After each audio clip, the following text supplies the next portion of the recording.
to happen that way if they do indeed have like a 5 season plan locked in for the show, and this is the penultimate season. They're like setting up deck chairs in a similar way they did in Game of Thrones season 7, which was also not very satisfying or interesting.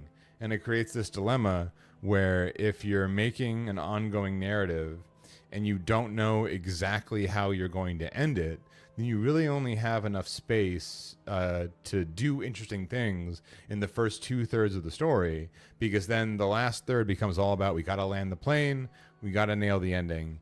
And I just was disappointed that a show that had, like, in season 2, a literal Nazi being a superhero, like so many clever ideas, the whole Victoria Newman character that debuted in season 2 and continued through seasons 3 and 4.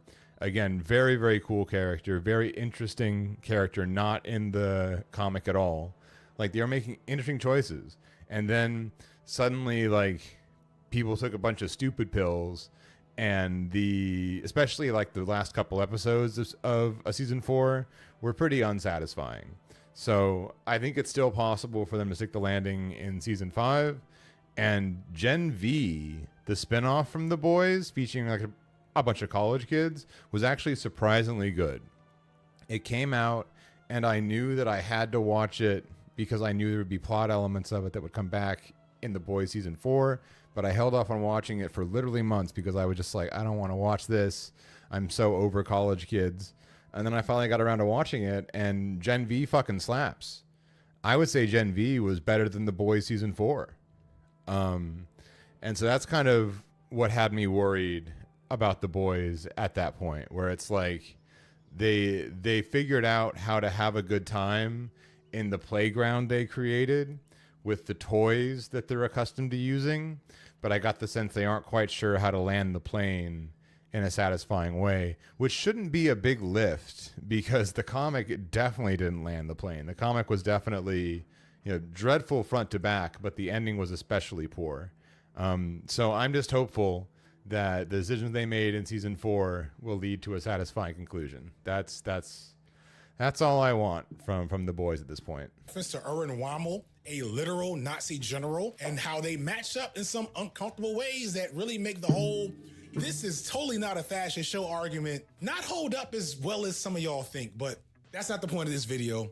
Go watch it when you can. Instead, I want to return against my favorite punching bag from the show, Eren Yeager, and how the public discourse around him has evolved since the anime ending of the show happened earlier this year. In the first 95% of the manga and maybe 99.9% of the show, Eren Yeager is your typical shonen protagonist. He starts out as a plucky, spirited kid with an explicit goal. He has some really heavy barriers for reaching that goal, but eventually it seems like he's going to be on his way. And then there's a major time skip, and he goes from being a plucky shonen protagonist to the coolest, most Sigma badass guy in the history of Sigma badassery. It's really, really bizarre, and it's where a lot of the fans or anti-fans of the show begin to split. And it's also when his popularity skyrockets with edgelords and with the ladies. He becomes the real dark triad Chad. And I say that not all that jokingly, as his mostly reasonable and responsible behavior in the first half of the show / manga devolves into the edgiest we live in a society behavior ever. He commits multiple atrocities, gets his friend killed, beats up another friend, inspires an overtly fascist uprising to which he does little to stop, and then ends with a literal global genocide, ending the society that caused him so much harm that results in the death of 80% of the world's population.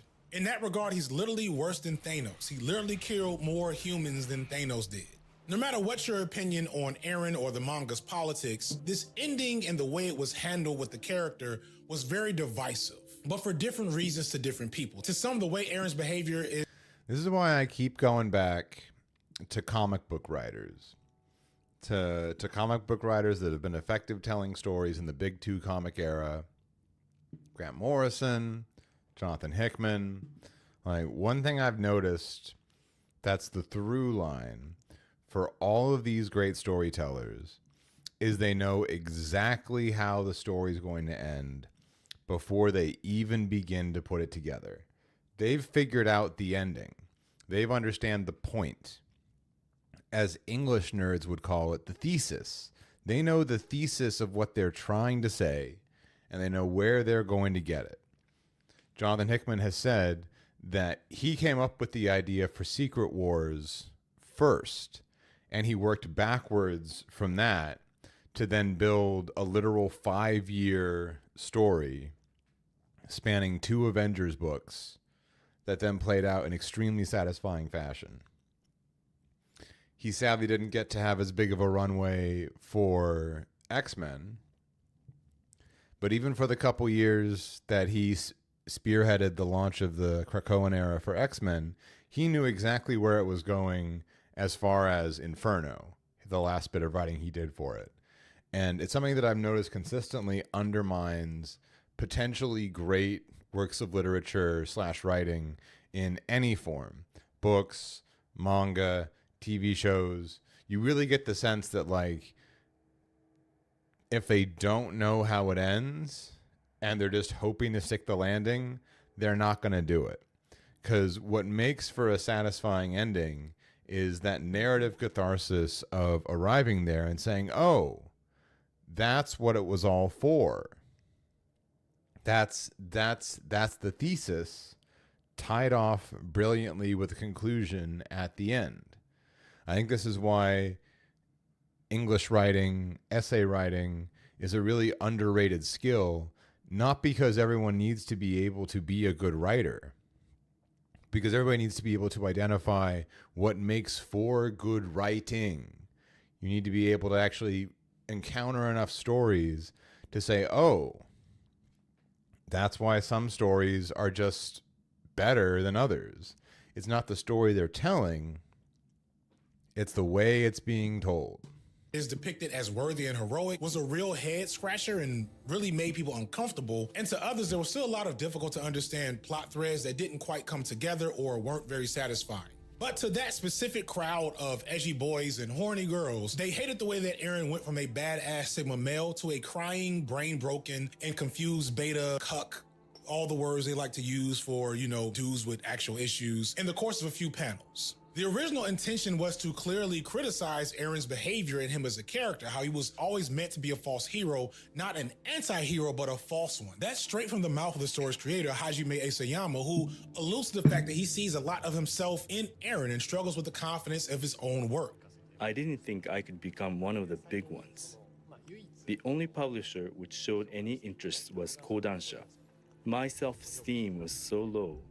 When my editor said he liked it, I remember thinking, what's wrong with this guy? Eren is initially depicted as this visionary, driven, irresolute in his goals. A lot of people, not just the edgy ones, were attracted to him because of that. The idea of having that much fire and fight in you and not letting anything stop you from moving forward, along with those abs, right? I get the appeal.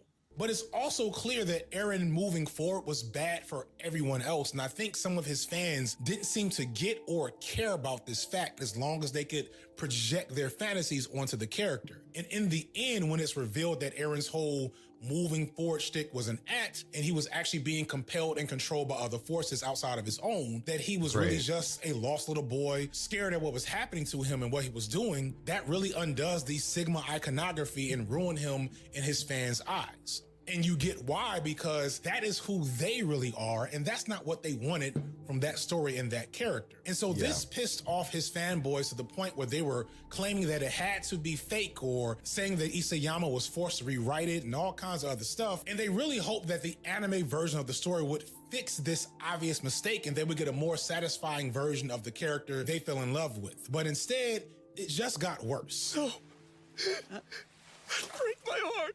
I don't want her to find someone else. I want to be her one and only love, even if she does get over me. I think it should take her 10 years at least. In the anime version of the ending, they purposely downplay some of the more concerning messages, like when one of the characters thanks Eren for committing a global genocide. So they made some changes, but they didn't make the changes that this population wanted. Instead, they doubled down on showing Eren to be a confused little boy, a loser that really failed upward. He does all the same things he does in the manga, but they turned the pitiful tone of his explanations up even more. It's harder to watch than it was to read if you're coming from that specific standpoint. They even added this specific shot into it where Eren calls himself an idiot. This isn't a panel from the books. There's no shot that looks like this. This is a creative decision they made to frame Aaron as the loser he truly is. Much like with The Boys, they wanted to make sure no one was confused about what the message about this character actually was. Contrast this image of him sitting in the ocean of blood with the seashell or whatever this is to the way he was depicted some episodes back, and you get why people are pissed off. It's like they took Batman and turned him into Scrappy-Doo. Correction! The new improved Scrappy! Is Scrappy-Doo old to y'all? Scrappy-Doo's really fucking old. Needless, help me, Scrappy-Doo's give me pretty old, something. dude. Scrappy-Doo, but like for Gen Z, right here. I don't know. We'll see what happens. My personal theory is that this came directly from Isayama. As I mentioned earlier, Isayama is on record saying that he identifies heavily with Eren. He's also on record saying that no one made him change the ending and that this is the ending he's always had in mind. Most interestingly is that he often said he never felt comfortable with his success. He struggled with feeling inferior, and when he first started Attack on Titan, he thought that it'd get canceled pretty quickly. And once it became a huge phenomenon, he was shocked, confused, and in many ways horrified from his own success. なる可能性が 80% だったんで、その 20% の生き残りになることが目標だったんで、あと絵が下手だったんで、それは難しいだろうと。打ち切りにならないことも難しいだろうと思ってました。こんなになるとはとても思ってませんでした。ニューヨークまで来るとは思ってませんでした、本当。Much like Eren, a lot of people looked at him as this visionary figure making amazing works, which to be fair, he really was, but he saw himself as more of what we see Eren as in the ending of the manga and anime. And again, for your stereotypical edgelord who fantasizes about this, who wants this image to aspire to, having the plan and the power to enact that plan, having the power to destroy or maybe even recreate a society that better fits who they are, that is what Eren did, and they just kind of shit all over it. I have a little more empathy with these guys more than the right-wingers with The Boys, because again, The Boys was not subtle. Are Jewish space lasers brainwashing you into joining their shoals? But Attack on Titan at times was, or at least required more analysis to see what was really happening. But Attack on Titan also has the problem where they don't really commit to their themes. You can't try to present an anti-war, anti-military message while also having the epic military battles with Sakuga-filled moments of badassery. A lot of regular viewers don't get the intentions and will be angry or at best confused when you take their main protagonist who's been shown like this for several years and then suddenly show him like this. I don't want her to find someone else. So despite my antagonism for the community, I do feel for them because it does feel like a bait and switch. But it's not the biggest bait and switch that happened here. Let's talk about the most recent Joker.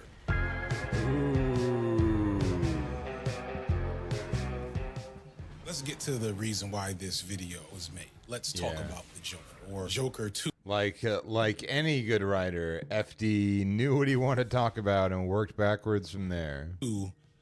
Foy is fucking.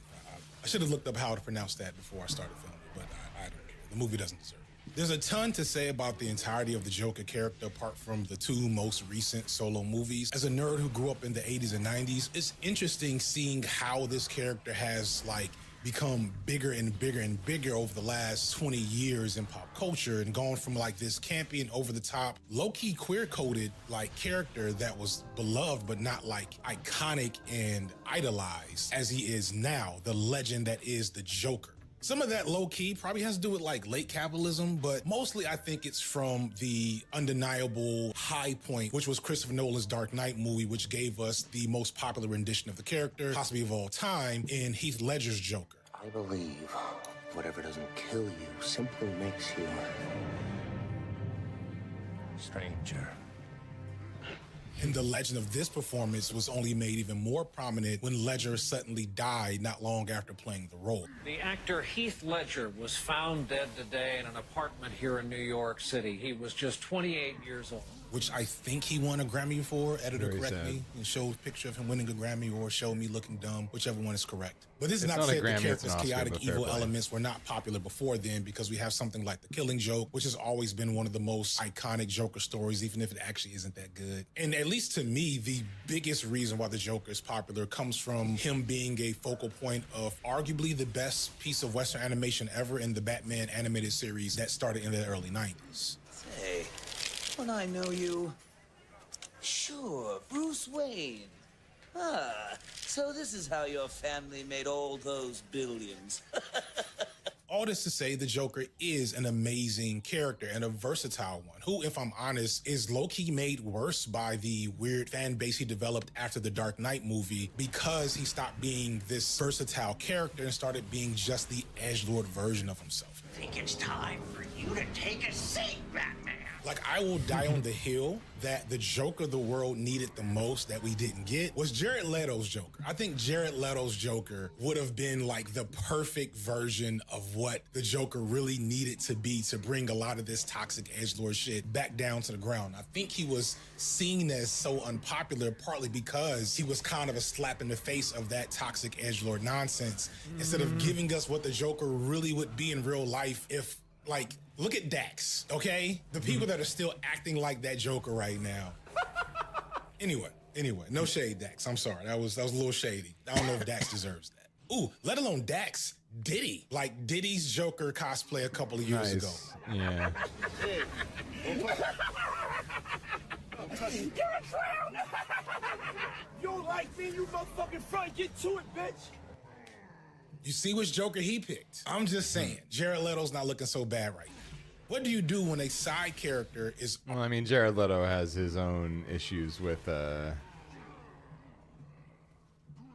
underage sex cult, so that's arguably fine. more popular and compelling than the hero he shares a story with? Well, if you're Warner Brothers and you're fucking stupid, you give him his own movie, of course. And that gave us a Joker film in maybe 2019, 2018, which was very divisive, but unequivocally a success in the box office. And critically, I think it was nominated for plenty of awards. Some simply appreciated a good and interesting film with some homages, some would say outright burglaries of other better films from director Martin Scorsese, such as The King of Comedy and the aforementioned Taxi Driver. And it had, at least in spirit, an overall good message as it attempted to critique and analyze the Joker's appeal to that specific type of young man who feels put upon and betrayed by society and finds a sense of liberation and inspiration with the chaotic sociopathy of the Joker. The first Joker movie understood that it had an audience locked in to see what it had to say, to see what it was going to say directly to them. And it wanted that audience to feel seen and heard within the film, even as it attempted to criticize and preach to that audience.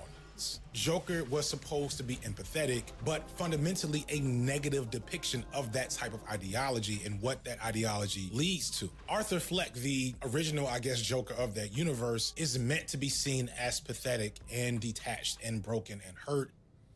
All I have are negative thoughts, but you don't listen. Anyway, I said, for my whole life, I didn't know if I even really existed.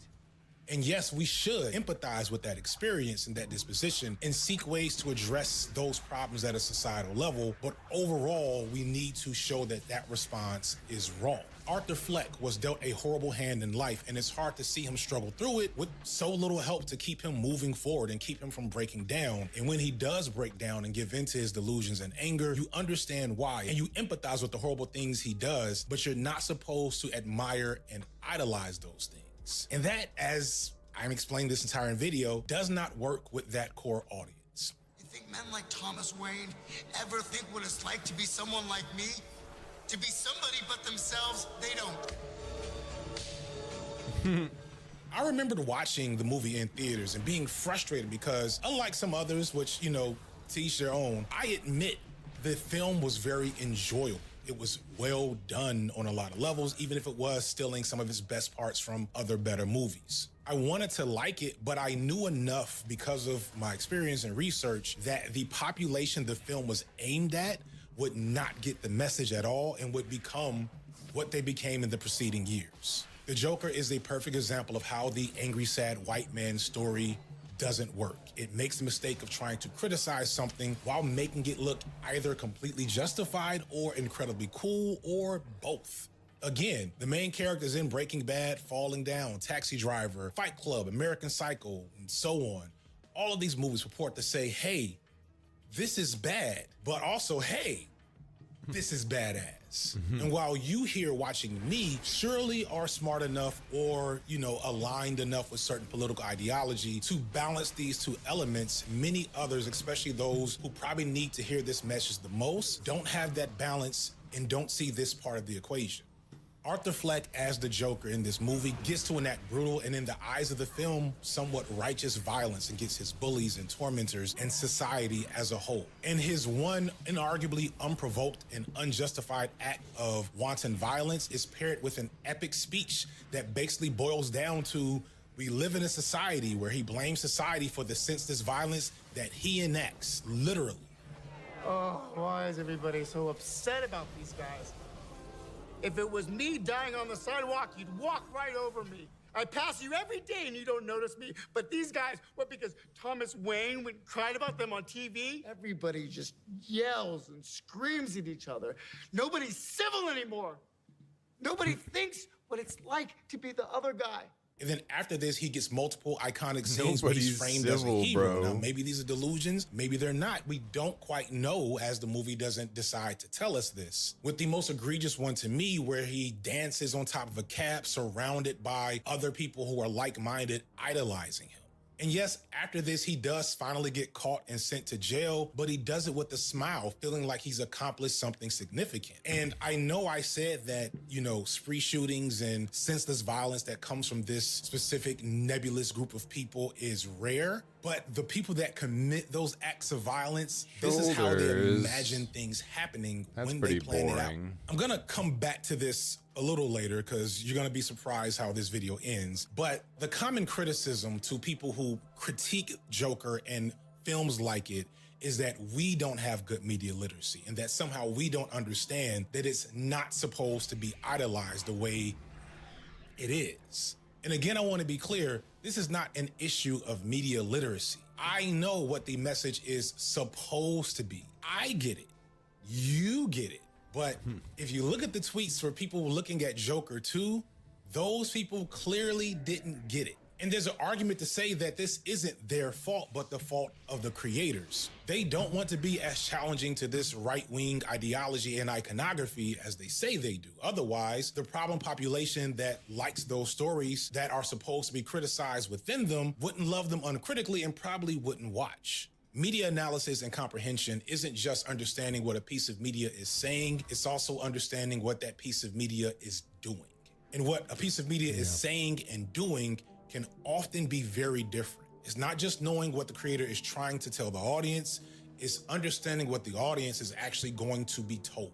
Like, I'm sure the directors and writers that made Crash, the 2004 Academy Award-winning movie, they probably thought they were making the anti-racism opus that white audiences lauded it for. But when I watched it and I saw a black woman that had to hug and rely on the racist, crooked cop that sexually assaulted her in front of her black husband who did nothing, I didn't get anti-racism from that movie, and most black people didn't.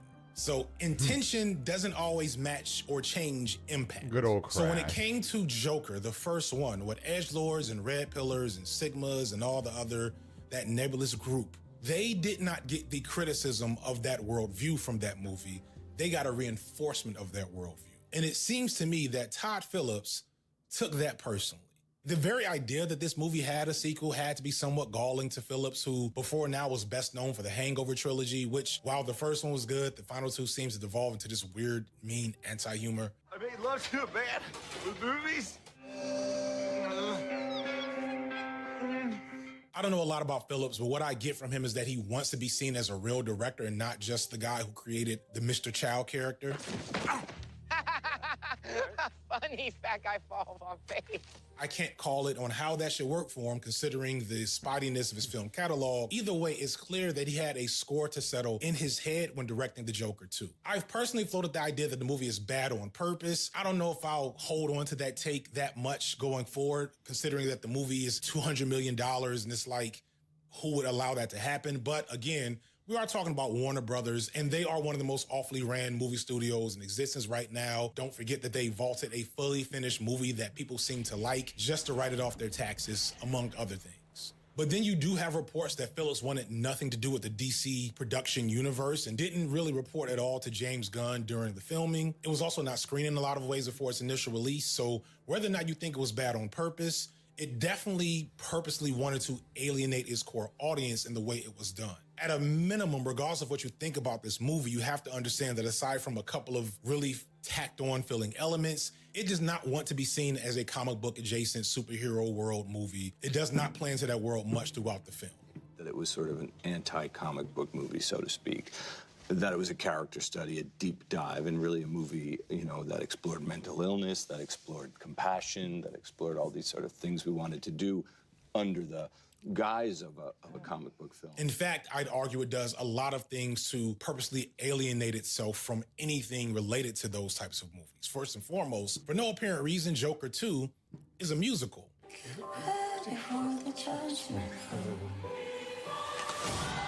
And not even just like a musical, like with all the good parts about a musical. Like it's not like Chicago or Hairspray or Little Shop of Horrors where there's these big, upbeat, fun musical numbers with large sets or dances or anything like that. The music is all the croony, Frank Sinatra, Tony Bennett type stuff that I guess Lady Gaga also is into. The vocal performances from Gaga and Joaquin Phoenix aren't great. Joaquin Phoenix is not a great singer and nobody else sings. So not only do you know part of the audience is going to be like, oh my God, it's a musical, that's so soy, and they're not going to like that part of it. I hate musicals. I do not like anything with interpretive dance. I find it very cringy and it makes me upset. Anybody that might like a musical is still not going to be entertained because it's just not a fun musical or even a dramatic musical like Les Miserables. I don't know what the music is for other than to just be different and artsy, which it still doesn't do well. And again, it makes me think that there's a purpose to how alienating that would be, because there's this really like meta moment toward the end of the movie where Joker is trying to talk to Harley Quinn and she starts singing and he's like, hey, look, can you stop singing for a second? I really need to talk to you like a normal person. Could you just stop singing? And I don't know if I'm supposed to laugh, but I did. But even beyond that overtly weird choice, the movie also chooses to basically say the first movie isn't real. Like the Joker from that movie, the way that movie ended, doesn't exist in this movie. This movie starts out with this animated like short where Arthur Fleck as the Joker seems to be being controlled by this shadow figure. And that was nowhere in the first film. And the film kind of revolves around this idea that Arthur Fleck is one person and the Joker is this alternate like identity that he doesn't have control over. And that's part of his legal defense and like a psychiatrist trying to say that, but then the Joker refused it at the end. And I honestly don't know what I'm supposed to think other than to look at the events of the first movie as if they don't count. As such, in this movie, he's barely the Joker or even any remnant of the Joker. In the rare moments that he is the Joker after Lady Gaga, who I guess is Harley Quinn, but really not at all, again, outside of name, which is sad. She convinces him to try to be the Joker again, and he does it, and it sucks. It's cringe. He's being his own lawyer. Also, don't do this to yourself. It isn't you. It isn't me. So you don't think this is me? Well, maybe you don't know who I really was. He talks in this goofy Southern accent, and I don't know if we're supposed to think this is cool or see it for what it really is, which is weird and cringe. And he tries to do like Joker antics, but they're not well written. Are they not well written on purpose because we're supposed to recognize that Arthur Fleck is a loser, which I think that's kind of how it's supposed to be? Or is it not well written because the movie isn't well written? Either way, the experience is the same. It sucks. The film climaxes in this moment where you think you're about to get another big "we live in a society" speech at the end of this trial. Yeah, the whole movie is basically them putting the Joker from the first movie or the first movie itself on trial. And which is somewhat of an interesting metatextual choice because based on Christopher Nolan's interviews at the time, that was his original plan for the movie that would become The Dark Knight Rises. He wanted to have the Joker's trial feature prominently in that movie. So it is interesting that we did finally get a Joker trial and it was widely disliked. Yeah, that's a choice. So he sits down like he's about to make this speech and then he just doesn't. He says, I'm not really the Joker. I'm just a broken man with a lot of mental health issues. I don't want to be this guy. I just wish I could start over. I'm very sorry. And like, I wish every shitty anime avatar guy I've ever seen in my comment section or on Twitter would act like that, but it doesn't make for a good film. Like, as a final nail in the coffin to make sure that nobody is confused as to what the message of this movie is and how Todd Phillips feels about the fan base that came to love the first one. Chaos ensues at the end of the trial, and Joker has a chance to escape with two fans that idolize him for his antisocial behavior. So they're literally stand-ins for the fans of the original movie. They get him in the car, and they're escaping with him, and he's not going to go back to jail, and maybe he's going to go be the Joker. But I think the Joker here is Todd Phillips, and he hears the two acolytes talk about how they're going to tear things up and destroying society and all that stuff. And Joker has this look on his face like, man, fuck, y'all are weird. I don't want to be here. And he jumps out the car. He escapes from his own fans, from the fans of the original movie. And so when you look at some of the tweets about the Joker, about people walking out on the film, like, I don't know if bad on purpose is fair, but it definitely was a fuck you to that fan base. And I shouldn't laugh. But what else are you gonna do?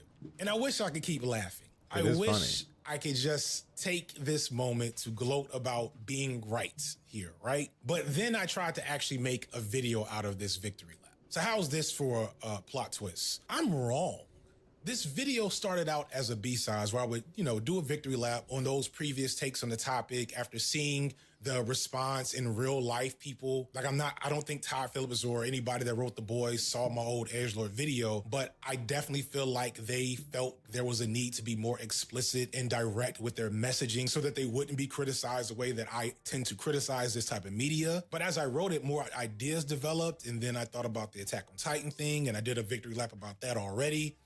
And this went from being a small filler video that I would do, waiting on the Diddy video to happen, and ended up being something that I couldn't finish. I found myself stuck in a way that I'm not used to when I write a video. Something about being correct here in my original criticisms of this media didn't feel like it should. Yes, I was right. Or at a minimum, the way I was looking at things seemed to be indicative of the way some of these creators were starting to look at things too. But that feels meaningless now that I'm thinking harder about what is actually happening here. Yeah, it's nice to dunk on right-wingers who don't understand media and are so bad at it, in fact, that the creators themselves had to spell it out blatantly so that even an idiot could see it. And yes, this doesn't change their mind, but it's at least fun to read, their angry tweets. But then something else hit me that almost made me kill this whole video. And to explain that, I want to talk about two more movies that are in this nebulous, sad white guy genre.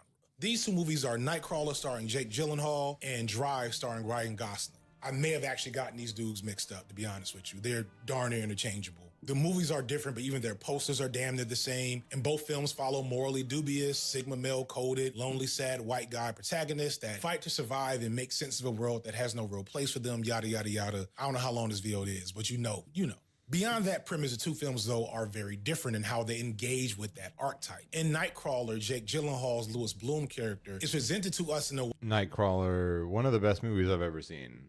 Nightcrawler is an amazing film. Way to explicitly remove his Hollywood good looks. His skin and hair are both oily and poorly kept, and his mannerisms and behavior present to us an over-the-top, low-key, autistically coded character who doesn't seem to have the ability to interact appropriately in social settings. How about an internship, then?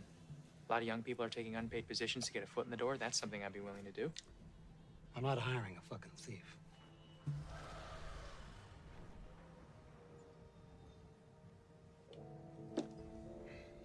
His performance is unnerving in every way. We're still intrigued by the story and the character, and it's a good film. I want to be clear that both of these movies I really enjoyed, but at no time are you watching Nightcrawler looking at Louis Bloom and saying, yeah, he just like me for real, even if he low-key is. I didn't say that. On the flip side, Gosling's character in Drive is arguably just as autistically coded, just in a less overt manner that's easier to digest. Instead, his detached behavior and similarly underdeveloped socializing abilities come off as cool. He's so cool, he doesn't even have a name in the movie. He's just the driver the whole time. He wears a cool scorpion jacket, has cool driving gloves and cool driving skills and a really cool hammer that he uses to help, communicate to people his real feelings about how cool he is. And while if you're paying attention, with good media literacy, you might be thinking maybe this guy isn't so cool, the movie still doesn't want you to think too hard about that. Even as you watch his very disturbing hyper-violence throughout the movie, where even he himself realizes maybe he's a monster incapable of having intimate relationships. Both movies make attempts to engage with that sad Sigma male whatever identity, but one is clearly more enamored and empathetic to this image than the other.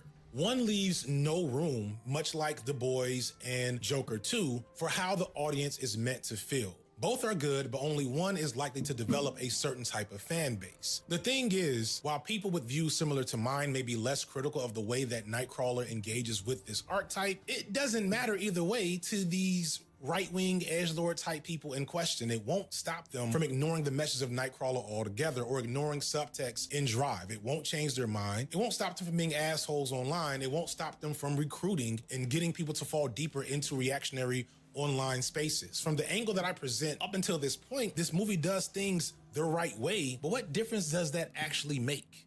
A few weeks ago, I saw a video for one of my new favorite problematic white boy streamer type guys. I have like a tier list of low-key problematic white guy creators. Ooh. A tier list.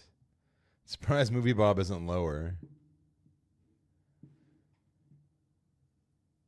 Hassan should be higher. He's S tier. That's fine. Yeah, this is mostly fine. Bob should be D. He sucks. Red Letter Media should be higher. Those guys are cool. That I watch, but I don't talk about too much because I don't know when they're gonna do some fuck shit. And so Tyler's kind of, he's a newcomer. He's getting up to that upper mid-tier area. So shout out to Tyler for now. We'll see how long this lasts. But West Side Tyler, aka SA Side Tyler, did a behemoth 3.5-hour video called Starship Troopers and the Death of Satire. And in it, he presents a very strong argument that Starship Troopers, the 1996 Paul Verhoeven film based on the intensely right-wing, if not outright fascist book of the same name by Robert Heinlein, he compellingly presents that movie isn't the subversive satire of fascism that a lot of us media critics on the left like to say it is. Instead, he compellingly argues that Starship Troopers, the film, is arguably more effective as a piece of pro-fascist media than the book it's based on. Starship Troopers is propaganda, not a satire of propaganda. Not even really satire. It is propaganda. You might say, the fascists don't know they're being made fun of. Aren't we so much more clever than them? They don't care. Verhoeven's Starship Troopers has a runtime of approximately 2 hours and 9 minutes, of which the FedNet scenes, where essentially all of the overtly satirical moments take place, comprise a total of 6 minutes and 13 seconds. That leaves us with 2 hours of a film that is non-stop action with a clear-cut message of us versus them, the good guys versus the bugs, done in the style of the most influential propagandist of the literal Nazi regime. He then goes on to criticize the very nature of this type of endeavor, both in media and in media criticism. Just how many times will we point and laugh at the chuds? I mean, don't get me wrong, it's fun and cathartic, but it's also a limited use tool. And after watching his video, I realized why I was struggling to finish this one. Again, repeating myself. We know by now that when the edgelords and chuds and Nazis and red pillars and whomever else watch Fight Club or Falling Down or play Spec Ops The Line or Helldivers, they just attach to the thing they like that reinforces the ideology that they're connected to. And we either shout at them the parts that they miss, or we laugh amongst ourselves about how they're too dumb to get it. And that's fun, but it's ironic to feature the movie The Joker of that famous line, "You wouldn't get it." important to engage with the fact that I don't think we're getting it either. My core argument up until this point has been that if the media allows itself to be misinterpreted, then we need to be critical of said media, regardless of what its intentions might have been, because said media is still reflecting a certain ideology, even if it's saying that it wants to criticize it. And I still feel like that's true to an extent, but I need to amend that because, ironically, having been proven right in this light forced me to see the limitations of that being the strategy to take on. Because here's an important point that I need to drive home that I've dabbled in, but not really solidified. The Boys season 4 is the worst season of the show. Yep. Jesus. It does a good job of being more critical about right-wing ideology, but to the I love that he made it there. I'm so glad FD made it there. detriment of it as a piece of media. It gets lazy and predictable and pointless at times.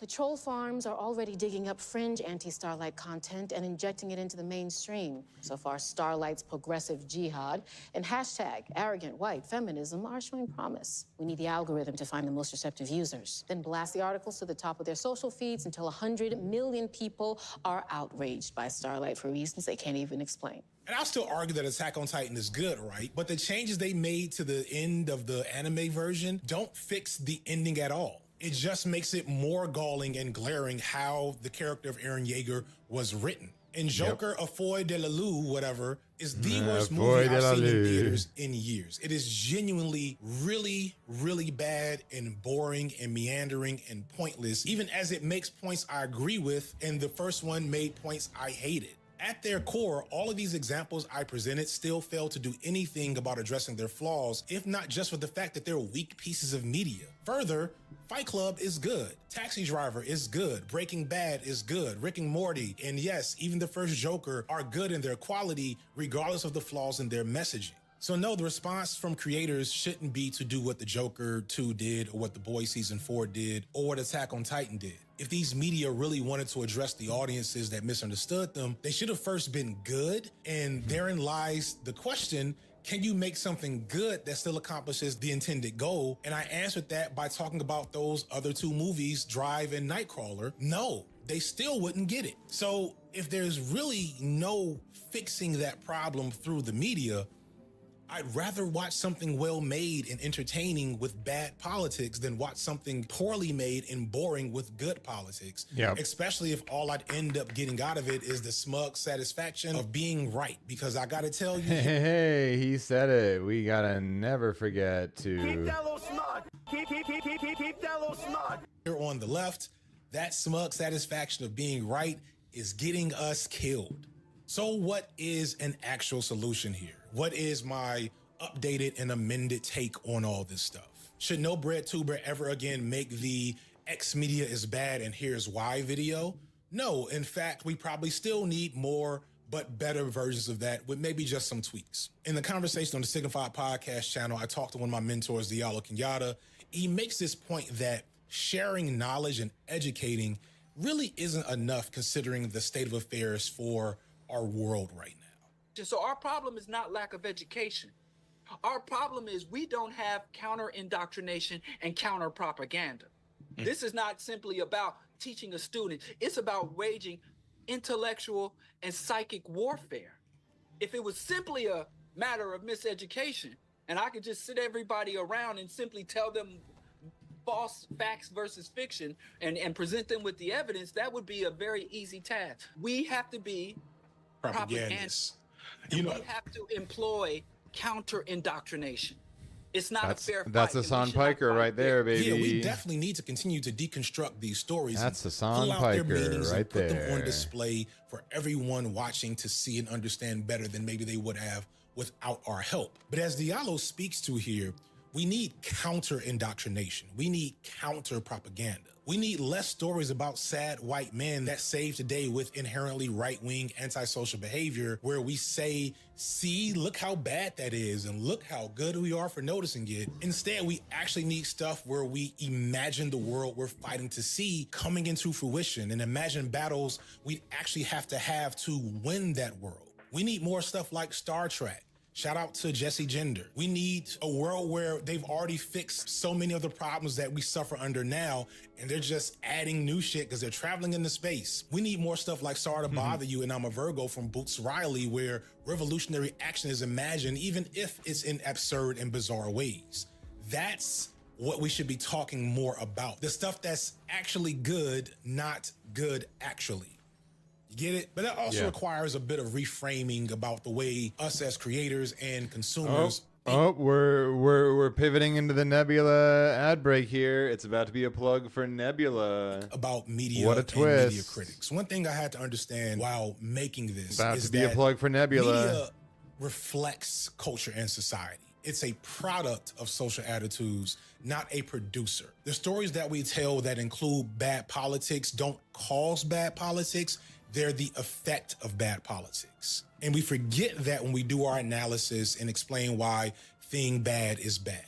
And that lends itself to an overinflated sense of the value of what we do and just being able to recognize the harmful messages in the media. We think because I or insert your favorite video essayist here says thing bad and here's why, that we have somehow solved the problem of the thing being bad.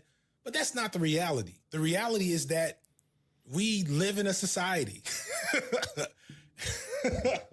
And that society does produce media that is right-wing and edgy or maybe even quasi-fascistic, even when they're trying to critique those things. And we won't be rid of that flaw problem in our media until we are rid of that flaw and problem in our society. And that's a far bigger task than liking the right type of media or having the right take on a piece of media or watching your favorite video essayist break it down. But it is something you can do. And fixing that problem in real life requires real life action, organizing, civic engagement, mentoring low-key. Like if you're really worried about the type of boys that are drawn into a Joker or Attack on Titan or whatever, talking to them directly when they're preteens and younger is the best way possible to make sure they're never following Andrew Tate and insert whoever else is here when they become teenagers. That's how that's actually accomplished, not sending them one of my videos. But we're getting off topic. To all you neck, bearded, dry dick, incel, Nickcel, curry cells, yada, yada, yada, who actually made this far in the video, first off, thank you. Secondly, I'm sorry. I got a little carried away. It's still fuck you guys, of course, but let's focus on some commonality. Put your favorite sad white man movie in the comment section. Extra points if you explain it in the edgiest, most Sigma way possible. We'll have a big old edge off. Yeah. We'll have a big old edge off in the comment section going forward. And maybe put your favorite deconstruction of one of those movies that you like. Like, for instance, I really love Aronofsky's queer reading of the Matrix films. That completely opened my eyes to a way different way of viewing those films. I went looking for a good Fight Club video essay on its queer themes, and I didn't see one. Like, the only one that I remember is like 10 years old from Rantasmo. Like, that's an OG video. And I feel like a lot of you haven't seen that one. It only has 40,000 views. And that shows you that we still need more stuff like that. The fact that Fight Club does not have an hour-long Fight Club is But you know, we actually do here's have, why video. we have a Like, Nebula ad break segue. I feel cheated about that one. With that in mind, there's a great new video on a classic work of subversive media, the 2012 video game Spec Ops: The Line, done by fellow Nebula which you apparently can't buy anymore? You apparently can't buy Spec Ops: The Line anymore? Like, what the hell? Remember Jacob Geller. Geller is one of those top-tier video essayists that if you like this type of content, I'm sure you'd appreciate. And if you really like Geller, you'll probably like the half or dozen or so videos he has on Nebula that aren't on his main channel just in the last 6 months. Yeah, Jacob Geller puts a lot of smaller niche... Yes. Plago. Got to plug Nebula at the end, yeah. Oh, that's right. There's a new Eddie Burback joint. The club. Dance. I love Eddie Burback. He's super funny. But I also need to take a break. It's been about 2 hours. It's a good time for a break, in my opinion.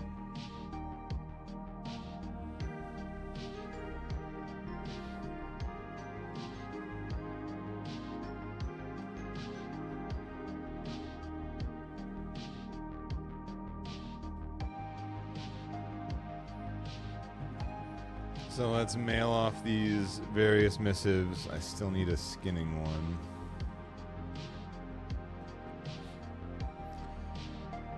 It takes so many different constituent parts to do inscription. It's a little annoying.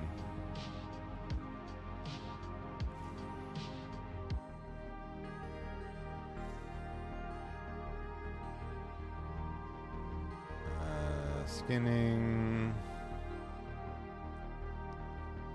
See, like even now, it's like, oh, if I make this, I'll be out of spores. I'll be out of viridescent spores. Or even are they in my inventory? Here they are. Let's just quickly cop some more of them. They can't be that expensive, right? We'll just cop a little more.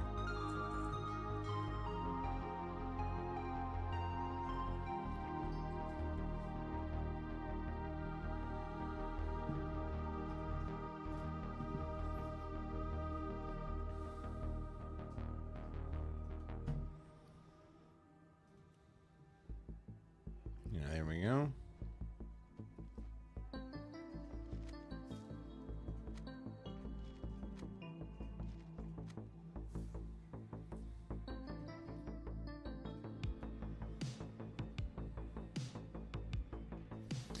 Now let's mail all these off to my various alts to take a little break.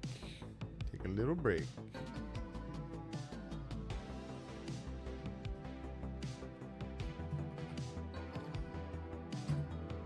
Shadow Storm.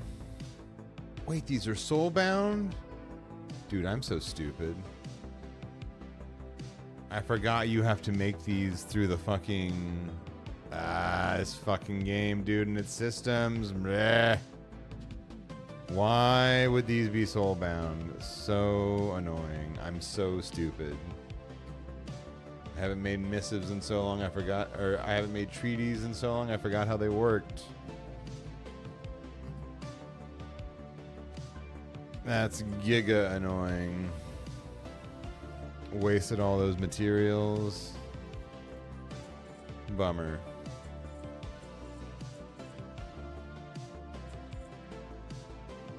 Tilting. Annoying. But lesson learned.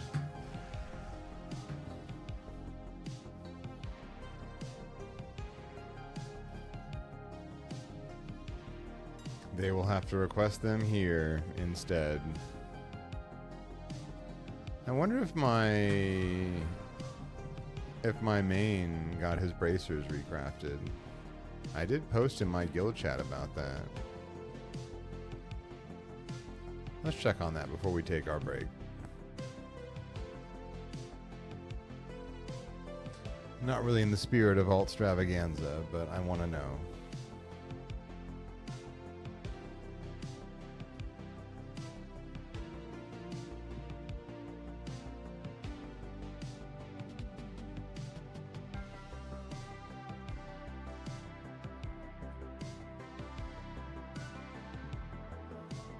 Ooh, Artisans Consortium. It seems like maybe it is.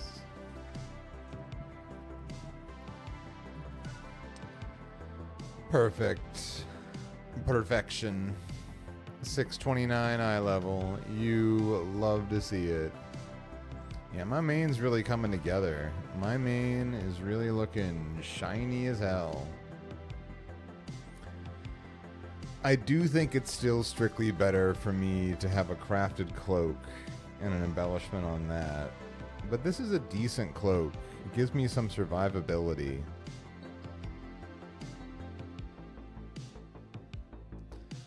This was the more important piece to get made.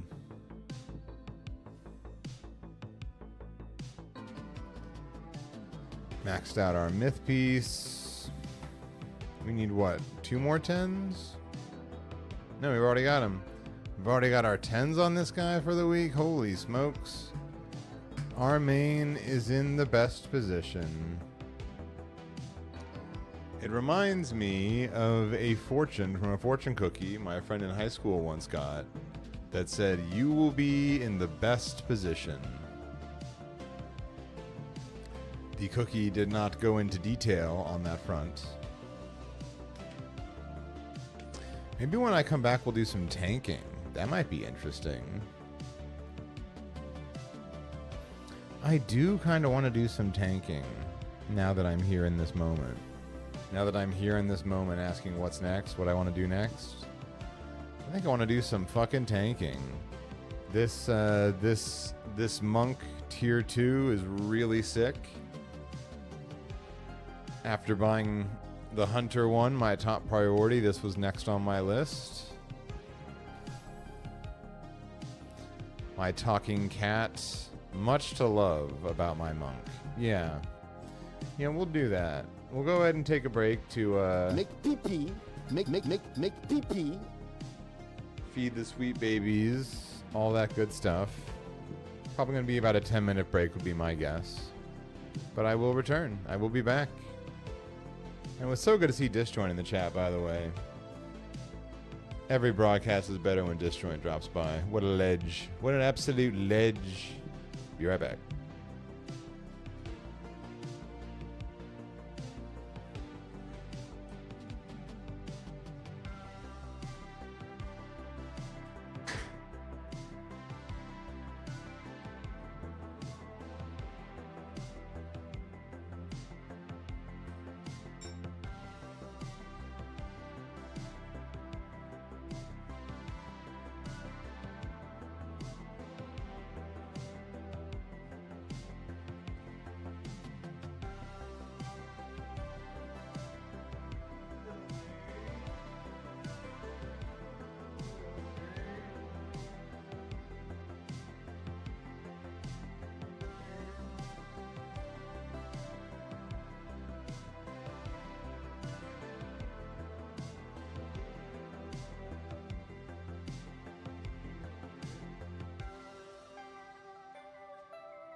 Bernard's drinking water.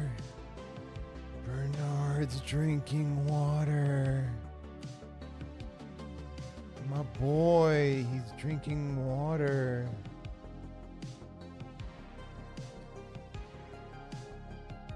I wonder if I can get him to eat some food. I want to try and get him to eat some food.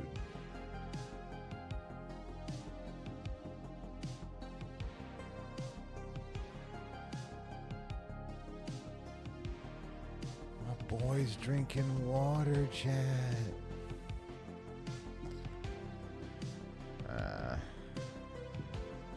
My kitty cam's out of battery and I forgot to charge it today. But I have dinner I still have to eat. I can't just let the babies back in here again.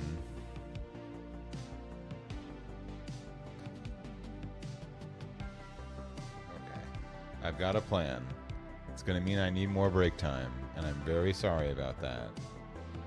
But if Bernard is drinking water, he might be down to eat some food. And I want my boy to eat. I want my boy to eat some food. Oh man. It's all running out of power. Power's out, chat. On my cameras. Because I didn't charge them. And they're not hooked up to power.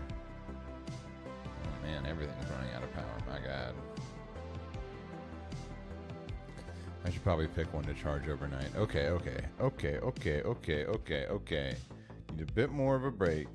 But since Bernard is eating, I must dote on him. If you love your kitty, you understand.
Okay. Bernard did not eat, but he did drink water. He drank so much water. So, bit of a longer break than I had planned, but when I saw sweet Bernard, who has been so under the weather, actually get up under his own power and walk over to his water bowl, I just had to do a little doting. I set out some food. Hopefully he'll eat. We're almost ready to get back to it.